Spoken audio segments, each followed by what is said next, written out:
అంతకుముందు కాలేజ్లో ఉన్నప్పుడు నా గర్ల్ ఫ్రెండ్ అంటే నాకు గర్ల్ ఫ్రెండ్ ఉండేది. తనతో బయటికి పోయేది, అన్ని చేసేది. తర్వాత ఏమైందో తెలియదు, ఇలా అయిపోయింది. అంటే పెళ్లికి ముందు మీ గర్ల్ ఫ్రెండ్స్ తో మీరు కలిసారు కదా, కలిసాను. మరి వాళ్ళకి ప్రెగ్నెన్సీ తను వచ్చిందా? ప్రెగ్నెన్సీ అంటే నేను చూసుకోలేదు, మీ తెలియదు. సమస్య ఏంటమ్మా? పిల్లలు పుట్టరా లేకపోతే నువ్వు సంసారానికి పనికిరావా ఏంటి? రెండింటిలో ఏంటి ప్రాబ్లం? పనికిరానా అని డాక్టర్ అన్నారు.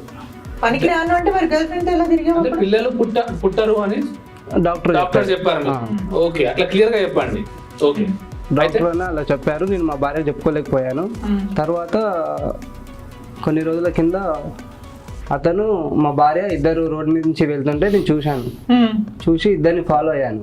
ఎవరు అతను అంటే ఎవరు? ఎవరు అతను? రాము. రాము? రాము ఎవరు?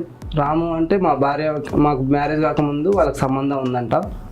అయితే నేను సడన్ గా ఒక రోజు ఆమె బాయ్ ఫ్రెండ్, మా భార్య వాళ్ళ బాయ్ ఫ్రెండ్ అంట. Okay okay. నేను సడన్ గా ఒక రోజు రోడ్ మీద చూసేసరికి ఎవరా అని తెలుసుకోనికి నేను వాళ్ళని ఫాలో అయ్యాను. సో వాళ్ళు అలా రూమ్కి వెళ్ళడం నేను చూశాను.